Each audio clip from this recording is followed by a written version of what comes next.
السلام علیکم. محترم صدر صاحب مجیب الرحمان شامی صاحب, ڈائریکٹر عبدالرؤف رفیقی صاحب, ایئر وائس مارشل انور محمود صاحب, انجینئر عنایت علی صاحب, میں مینجمنٹ کا بہت شکر گزار ہوں کہ انہوں نے مجھے اس قابل سمجھا کہ اس اہم موقع پہ مجھے یہاں بات کرنے کا موقع دیا. تو چند باتیں جو میرے ذہن میں ہیں وہ آپ کی خدمت میں عرض کر دیتا ہوں. وہ یہ ہیں کہ ابھی ہماری محترمہ سمیہ رحیل قاضی صاحبہ نے ایک بات کی تھی, آپ نے سنی ہوگی, تو میں اس کو ذرا تھوڑا سا بڑھاتا ہوں. انہوں نے بات کی تھی انڈس واٹر ٹریٹی کی. انڈس واٹر ٹریٹی جب ہوا تو یہ ایوب خان کا دور تھا اور ادھر پنڈت جواہر لال نہرو تھے. وہ یہاں پاکستان میں تشریف لائے تھے اور اس ٹریٹی پہ سائن ہوا تھا, کانٹریکٹ سائن سے. اس کے بعد ان کا یہ سائن ہوئے تھے اسلام آباد میں اور ڈنر ہوا تھا کراچی میں. تو یہ بیٹھے ایوب خان صاحب بھی اور اپنا پنڈت جواہر لال نہرو بھی بیٹھے ہوئے تھے. تو انہوں نے پوچھا جنرل ایوب صاحب نے کہ مجھے یہ بتائیں کہ ایک اسلامی مملکت کے سربراہ کو کیسا ہونا چاہیے, اسلامی مملکت کے سربراہ کو کیسے ہونا چاہیے. تو وہ ان کی بات سن کے, وہ بڑے زیرک سیاستدان تھے اور سمجھتے بھی تھے بات کو, انہوں کو کہنے لگے کہ جو اس ملک کا سربراہ ہو اس کو علامہ اقبال کی شاعری کا پورا پتہ ہونا چاہیے. یہ اتنا بڑا کمپلیمنٹ تھا ان کی شان میں کہ یہ بہت بڑی بات ہے. انہوں کو احساس تھا, ہمیں احساس نہیں کہ اقبال کتنے بڑے شاعر تھے, ایک انقلابی شاعر تھے. آپ ان کی شاعری کو دیکھیں تو آپ کو یوں لگے گا کہ یہ ایسے وہ ایک خطے کی یا ایک حصے کی بات نہیں کر رہے, وہ پوری امت مسلمہ کی بات کر رہے ہیں. یہ ساری باتیں ان کے اندر موجود ہیں. اچھا, میں اب یہ یہاں سے بات شروع کرتا ہوں. آپ دیکھیں کہ حضرت ابراہیم علیہ الصلوۃ والسلام یہ جد امجد ہیں نبی پاک صلی اللہ علیہ وسلم کی, اور جتنے بھی اس وقت مذاہب ہیں وہ مذاہب ابراہیمی کہلاتے ہیں, اور ان میں عیسائیت ہے, یہودیت ہے اور یہ اسلام ہے. یہ تینوں جو یہ لڑیاں ہیں ان کی, یہ ساری حضرت ابراہیم علیہ الصلوۃ والسلام کی نسل سے ہیں. اور بس ایک ہی جد امجد کے ہونے کے باوجود ان تینوں کے اندر اپنی لڑائیاں جڑائیاں خوب ہوتی رہی. آپ کو یہ پتہ ہی ہے, عیسائیوں کے ساتھ صلیبی جنگوں کا مسئلہ چلتا رہا, اور یہودی بھی اپنی جنگوں میں مصروف رہے. اور اب کیا ہوا ہے؟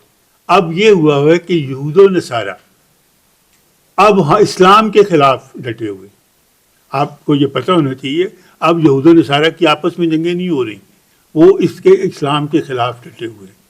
تو میں آپ کو یہ بات یوں بتانے کی کوشش کرتا ہوں کہ جب یہ کیا کہنا چاہیے افغانستان کا فال ہوا, رشیا کا فال ہو گیا, تو اس وقت جو نیٹو کے سربراہ سے اس سے پوچھا گیا کہ آپ یہ بتائیں کہ اب اس تنظیم کی ضرورت ہے کہ یہ نیٹو آپ نے بنایا ہوا ہے, اس کی تنظیم کی ضرورت ہے. اس نے کہا اس کو ضرورت ہے کیونکہ جو ویسٹرن کا انٹرسٹ ہے وہ اسلام کو ایک خطرہ سمجھتا ہے, اور ہم جب تک یہ خطرہ ہمارے سامنے رہے گا ہم اس کو ختم نہیں کر سکتے, یہ قائم رہے گا.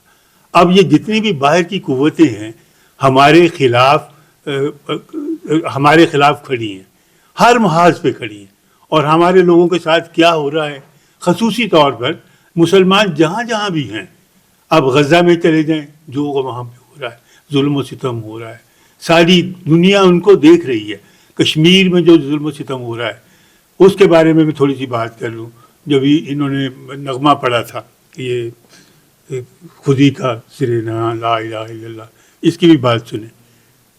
جامع مسجد کے کشمیر کی جامع مسجد میں پچھلی بات کر رہا ہوں, جب اتنا ظلم و ستم تھا وہ عید کا اجتماع بھی نہیں ہونے دیتے تھے کہ بڑا اجتماع ہوگا تو ایسے بغاوت کا اندیشہ ہے, بڑا اجتماع ہوگا تو نقص امن کا خطرہ ہے.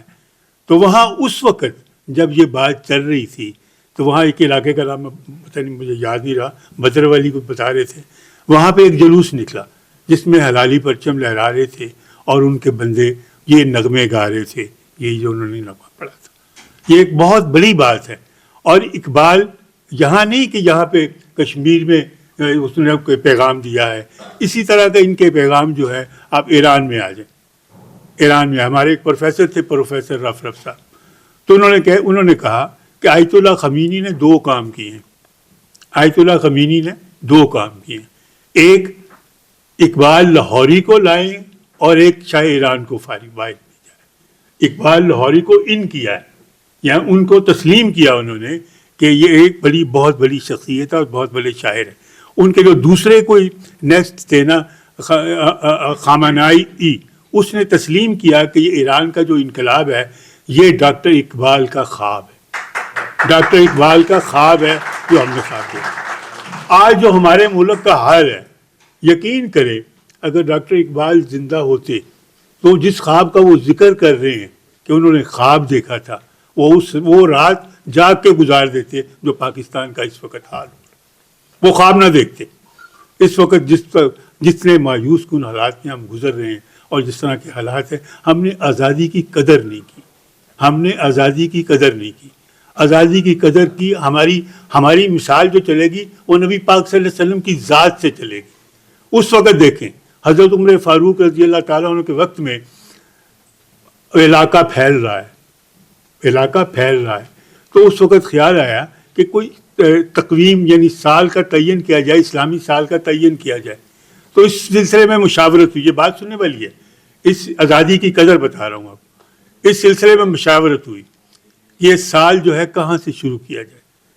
آپ صحابہ اکرام وہ ہیں، جید صحابہ ہیں جو حضور صلی اللہ علیہ وسلم کے ساتھ رہنے والے تھے. ایک صحابی نے کہا کہ جہاں حضور صلی اللہ علیہ وسلم کی ولادت سے شروع کیا جائے. وہ بڑا مبارک دن تھا، اس میں کوئی ایسی شک والی بات نہیں ہے. ایک مشورہ ہو رہا ہے نا. ایک صحابی نے کہا کہ یہ جنگ بدر سے شروع کیا جائے، کیونکہ جنگ بدر بھی کامیابی اور کامران ہوئی تھی، اس سے شروع کیا جائے. تو یہ بات ابھی چل رہی تھی. تو ایک نے کہا، مشورے میں بات آئی کہ فتح مکہ سے شروع کیا جائے. فتح مکہ سے اسلامی شاہ کا تعین شروع کیا جائے. تو اب بھی حضرت عمر فاروق رضی اللہ تعالیٰ تو مشاورت کر رہے تھے، وہ بھی کچھ اتنے مطمئن نہیں ہوئے تھے.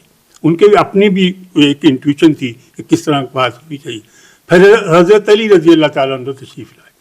انہوں نے کہا کہ میں کہتا ہوں کہ ہجرت کی جس دن ہجرت ہوئی ہے اس وقت سے اسلامی سال شروع کیا جائے. ہجرت سے ہی یہ اسلام جو ہجرت کا جو واقعہ ہوا، جن حالات میں حضور صلی اللہ علیہ وسلم نے ہجرت فرمائی، وہ حالات آپ کے سامنے ہیں. وہ مکہ کو کیسے چھوڑا اور کیسے مدینہ منورہ پہنچے اور مدینہ منورہ میں جا کے ریاست مدینہ قائم کی، اور آہستہ آہستہ آج دنیا کے چپے چپے میں مسلمان موجود ہیں. یہ اس ہجرت کا نتیجہ جو نبی پاک صلی اللہ علیہ وسلم نے کی.